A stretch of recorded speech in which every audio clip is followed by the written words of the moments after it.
Wantootni amantii Islaamaa keessaa nama baasanii kaafira nama godhan wantoota gurguddaa kudhantu jiru. Wantoota kanniinis inshaallah akka armaan gadiitti wajjin haa ilaallu.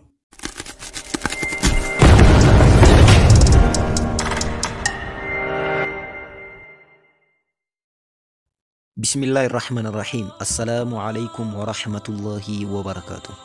Wantoota Islaamummaa nama jalaa diigan, wantoota Islaamummaa nama jalaa balleessan, wantoota Islaamummaa keessaa nama baasan, wantoota gurguddaa kudhantu jiru. Inshaallah wantoota Islaamummaa keessaa nama baasan gurguddaa kurnan kanniin tokko tokko isaaniitiin ilaallaa. Hanga xumura viidiyoo kanaatti inshaallah sirriitti dhaggeeffadhaa. Jalqaba viidiyoon kun akka nama hunda bira ga'uuf mallattoo laayik jedhu san tuqaatiin eegalaa isiniin jedha. Kallattumaan gama wantoota Islaamummaa nama jalaa diiganii balleessanitti haa adeemnu. Tokkoffaa ashirku fi cibaadatillahi ta'ala. Ibaadaa rabbii keessatti, gabbartii rabbii keessatti shirkii gochuudha. Shirkiidha. Shirkiin wantoota Islaamummaa keessaa nama baasan keessaa isa tokkoffaa fi isa beekamaadha. Shirkii jechuun maali? Rabbii wajjiin waan rabbiin kenna qofti itti adda ba'u keessatti rabbii wajjiin waan biraa dabaluudha. Fakkeenya ka sujuudamu rabbiin qofaafi. Rabbiitti dabalanii waan biraatiifis sujuuduudha. Namni tokko rabbitti dabalee waan biraatiif yoo ka sujuudu ta'e shirkii dalagee jira, Islaamummaa irraa bahaa jechuudha. Akkasumas nama tokko kadhatuun, isaan birmannaa barbaaduun waan inni hin dandeenye keessatti, qarqaarsa isaan barbaadu waan inni hin dandeenye keessatti Islaamummaa keessaa nama baasaa jechuudha. Wanta rabbiin malee namni biraa hin dandeenye keessatti nama kadhatuun shirkii waan ta'eefi jechuudha. Bal'ina waa'ee waan shirkiidhaan wal qabatu inshaallah kitaaba mata duree kanarratti barreesse inshaallah hin jira, isiniif hin kennaa. Tokkoffaan isa lammaffaa man ja'ala baynahu wa bayna Allahi wasaa'ixa yad'uuhum ويتوكلوا عليهم كفر إجماعا. لما فان نما جدو إساتي في جدو ربي كجدو دي متاسفته يوكان جدو دي ما تاسفته. نما جدو إساتي في جدو ربي تتي جدو نادي مجدئ يادو كيسرت إركاتو كيسان شفاء بربادو مان قدو ما بربادو. نما جدو إساتي في جدو ربي تتاسفته كان يتشونا كامي أمانتيلي غري كيساتي أمانتيلي كامانتي كريستانا Peenxee Ortodoksii kanneen keessatti maaltu jira? Namni tokko rabbii gaditti nama kadhatu qaba. Fakkeenyaaf Maariyaamiin yookaan Mariyamiin.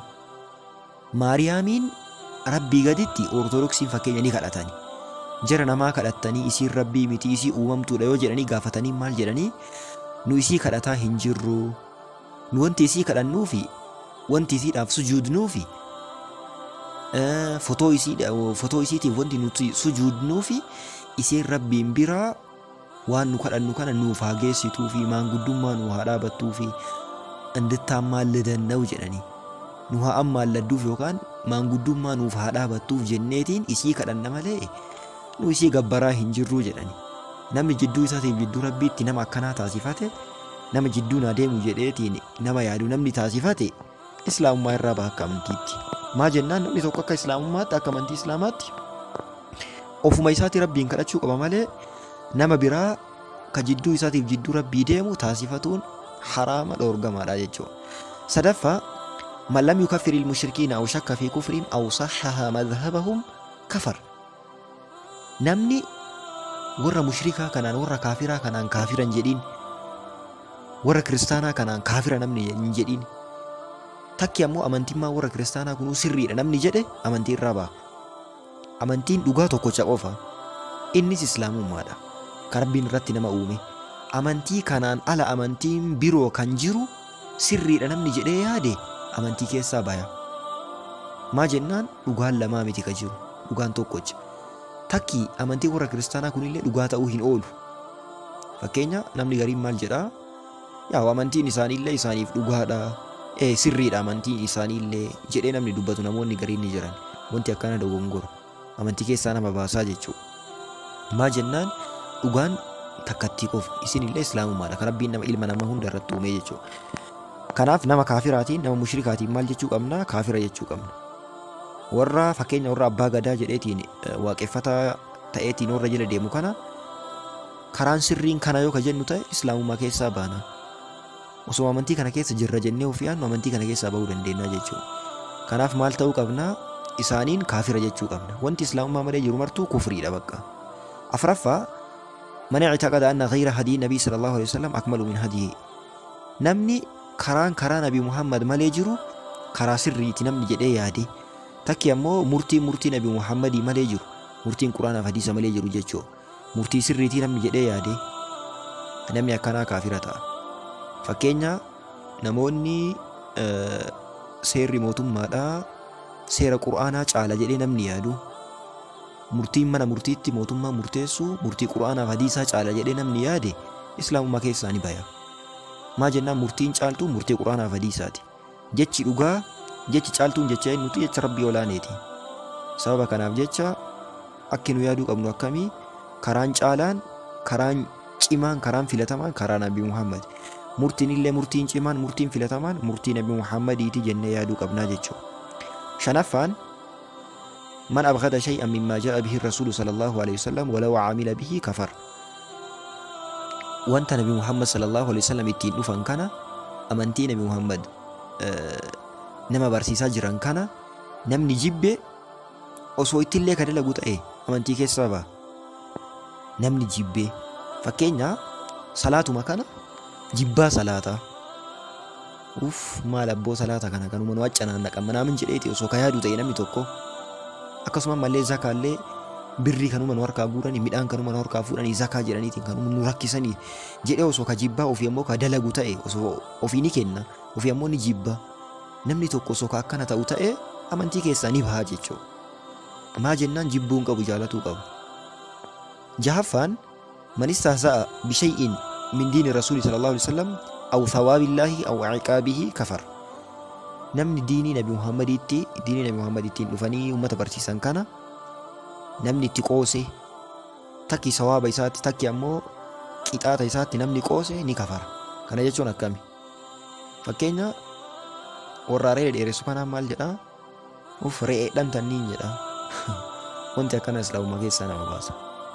Akkasuma mallee azaaba qabrii maal minaamina ka jedhamu araa kun kijiba indee azaaba qabrii minaamina nu sodaachisan hin jedheetiin osoo namni tokko qalbii maanuu akkana akka haasa'u ta'e amantii keessaa ni baha jechuudha. Qoosaan hin barbaachisu. Islaamummaadhaan amantii kanaan qoosuun dhorgamaadha jechuudha. Qoosaan rakkoo hedduu keessa nama buusa. Torbaffaa sihiriidha. Sihirii afaan biraatiin maajikii jedhama yookaan digimtii ka jedhamu jechuudha. Sihiriin, digimtiin, xinqolaan garagaraa dalaguunis dalagsiifatuunis rakkoo guddaa islaamummaa keessaa nama baasa.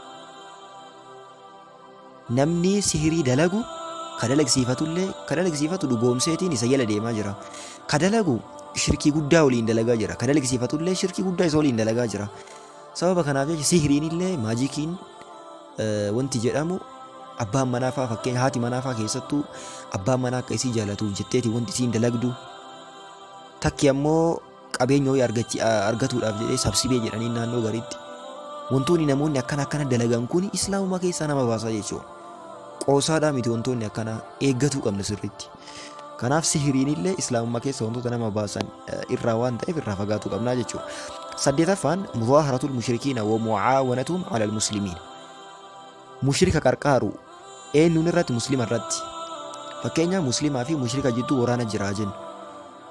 Waraana muslimaa fi mushrika jidduu jiru kana keessatti eenyuun qarqaara? Namni tokko warra mushrikaa kana qarqaara. Yaadaan isaan qarqaaree karoora isaanii baasee takki ammoo meeshaa isaanii kenne waan kam keessattuu nama mushrikaa nama kaafiraa tokko yoo muslima irra ka qarqaaru ta'e islaamummaa keessaa nama baasaa jechuudha. Namni muslimaa nama muslimaa maal godhuu qaba? Qarqaaruu qaba, jabeessuu qaba. Waan zulmii irra hin ta'iniin. Zulmii irratti wal qarqaaruu hin qabnu. Garuu dhugaa irratti namni muslimaa martuu wal qarqaaruu qaba. Yoo ka muslima dhiisee nama kaafiraa muslima irra ka qarqaaru ta'e namni akkanaa amantii keessaa baha jechuudha. Saglaffaa من اعتقد أن بعض الناس يسعه الخروج عن شريعة محمد صلى الله عليه وسلم كفر. Amantii kana keessa amantii islaamaa kana keessa bahuu ni danda'ama. Fakkeenya namni tokko amantii kana malee amantii kana keessaa bahee karaa nabi Muhammadii kana dhiisee ofii islaama jedhamaa tumaanii waan biraatiin buluu ni danda'a. Akkuma fakkeenya amma Khadir shari'aa Nabi Muusaa keessaa baheetiin shari'aa biraatiin jiraataa ture. Namni musliimaa tokkos karaa Nabi Muhammadii kanarraa baheetiin adeemuu ni danda'a. Adeemsi akkasii isaaf ni ta'a jedhee yoo kan yaadu ta'e amantii kana keessaa ni baya. Maa jennaan karaan jiru tokkochi karaa Nabi Muhammadii qofa. Karaa kanarra yoo hin deemini jalliin nama eeggataa jechuudha. Inni saglaffaan kana inni kurnaffaa fi inni xumuraa immoo maalidha? Al-i'raadu an diinillaahi ta'aalaa laa yata'allamuhu wa laa ya'malu bihi. Diini rabbii irraa garagaluudha. Diini rabbii irraa garagalu. Hin baratu, ittiin dalagu. Namni tokko fakkeenya afaaniin muslima ofiin jedhaa. Amantii kana yoo kan ittiin dalagne ta'e fakkeenya afaaniin muslima ofiin jedha. Ofii ammoo hin salaatu. Afaaniin muslima ofiin jedha. Quraanaan qara'u hin qaraasifatu. Afaaniin muslima ofiin jedha. Zakaan kennatu. Afaaniin muslima ofiin jedha. Waan islaamni dalage jedhuu hin dalagu. Namni akkanaallee amantii kana keessa hin jiru. Maa jennaan amantii keessa jiraatuu ka danda'anii maaliidhaan? Dalagaadhaan. Yoo amantii kanarraa ka garagalu ta'e ni tokko waan amantii kana of waamuuf hin qabu jechuudha. Maa jennaan amantii kanaan kan nama himsiisu dalagaadha malee himannaa afaaniitii miti jechuudha. Wantoonni kurnan armaan olitti dubbanne kunniin wantoota islaamummaa keenya nu jalaa balleessanii amantii kana keessaa nu baasan waan ta'aniif inshaallah irraa of eeggatuu qabna. Namni muslimaallee akka waan kana irraa of eegeetiin irraa baraaramu inshaallah dabarsuu fi qabna. Yeroo gaarii isiniif haa ta'u. Salaamun alaykum wa rahmatullahi wa barakaatuh.